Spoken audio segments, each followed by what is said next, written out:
Olá, vamos conversar um pouquinho sobre as fobias. O que é uma fobia?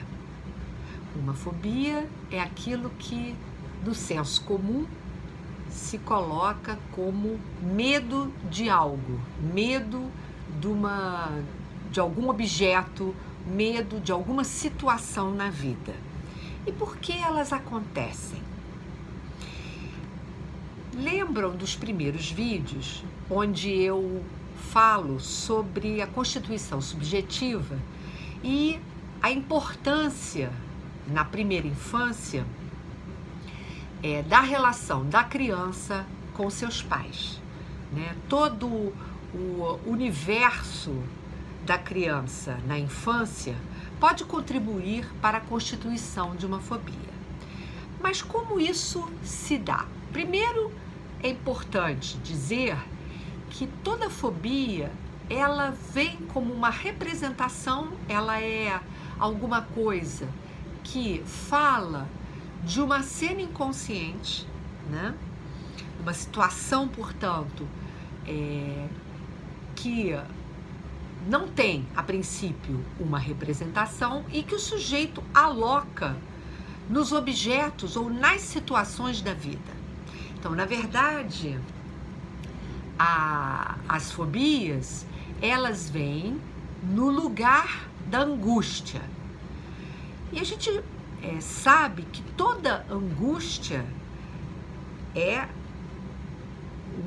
um afeto, né? Na verdade, ela é o verdadeiro afeto, ela é um afeto que sinaliza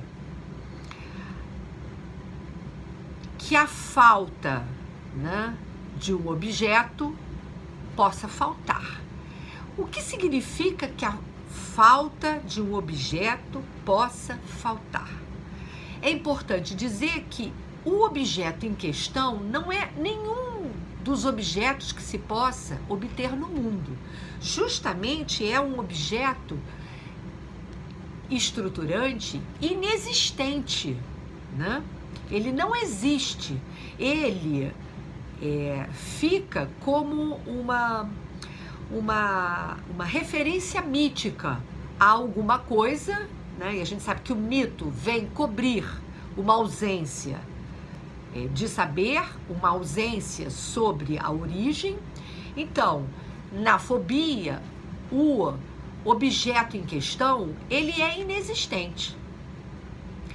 O que causa angústia, né? E aí a gente vai falar inicialmente a angústia na relação da criança com aqueles que dela se ocupam, né? E alguns de forma privilegiada, certamente, na maioria das vezes os pais, é o fato de que ela se vê como um objeto nas mãos desse outro e por alguma razão, né, na primariedade do futuro fóbico, ele se vê cooptado como um objeto que vem, de algum modo, ou que está presente no mundo para tamponar uma determinada carência desse outro, que ele não sabe qual é e nem terá como saber, porque nem esse outro, muitas vezes, sabe que escolhe, né, que coopta a sua criança para suprir alguma falta que ele carrega na sua própria subjetividade. Então, organizando de forma mais didática, a fobia se estrutura na relação de objeto, mas de um objeto que é originalmente, estruturalmente faltoso, não há. Então, o que acontece? O sujeito aloca, né, a possibilidade dessa falta em objetos no mundo, objetos com os quais ele pode ou já se relacionou, né? Pode vir a se relacionar ou já se relacionou. Então, a fobia, ela está referida a uma substituição da angústia sempre angústia de castração, né? Castração que diz respeito aí a uma perda original, não a perda de um órgão efetivo ou a perda de alguma coisa efetiva, capaz de ser encontrada no mundo, mas a castração como um elemento estrutural. Toda vez que a gente fala de castração, a gente está se referindo a algo da subjetividade do sujeito, da estruturação do sujeito, né? E, portanto, o fóbico é aquele que reconhece no seu objeto fóbico alguma coisa que ele pode ver, que ele pode representar, que pode ter consistência para ele, algo que ele carrega inconscientemente, né, e que diz respeito a essa falta original, né, a essa perda original.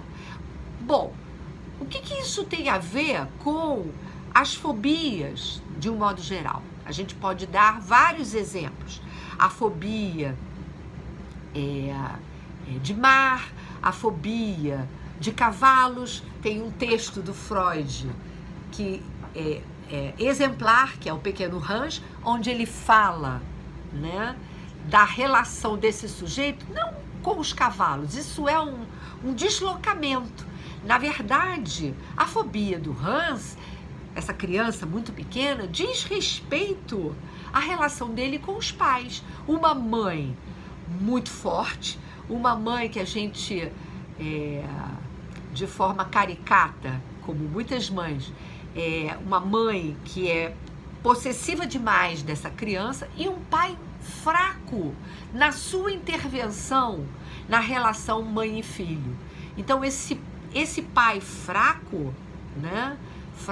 Um pai extremamente amoroso, extremamente atencioso com a criança e com a mãe, mas na relação da mãe com a criança, ele é permissivo, ele permite que a criança fique exposta à boca do jacaré, né? Aquelas mães devoradoras. Não que elas façam isso por mal, mas é uma mãe que, de algum modo, toma a sua criança para suprir as suas próprias carências, sem saber, sem se dar conta do prejuízo que isso pode lhe causar, tanto a criança quanto a mãe. E um pai que é permissivo demais, que não intervém nessa relação, que não frustra a mãe e a criança dessa relação simbiótica. As fobias costumam se estruturar aí, nessa relação da criança com o seu pai e com sua mãe. Estou falando isso de maneira hipotética. Podem ser dois pais, podem ser duas mães, pode ser de alguém, né, nesse casal parental que tem uma influência maior sobre a criança, e esse outro alguém que fica mais de espectador dessa cena, né? Então a criança se vê, na verdade, num certo desamparo diante dessa demanda desse outro, e fica sem possibilidade de ter acesso ao seu próprio desejo. Então a gente também pode dizer que as fobias são uma forma do sujeito evitar o seu encontro com o desejo. Por quê? Porque quando ele elege um objeto fóbico, ele, de algum modo, ele representa na cena do mundo a cena da sua própria cooptação. Então, ele teme aquele objeto, ou ele teme aquela dada situação, né? Pessoas que têm fobia de estar em público, né? Pessoas que têm fobia de falar, né? Pessoas que se veem inibidas diante de N situações, pessoas que têm fobia de avião, não pode entrar no avião. Então, elege uma situação externa que, de algum modo, vem recobrir com uma representação qualquer de cena aquilo que não tem representação. E o que não tem representação? Justamente é a angústia. Ainda essa semana, já que semana passada eu não falei com vocês, eu vou gravar mais um vídeo, surpresa.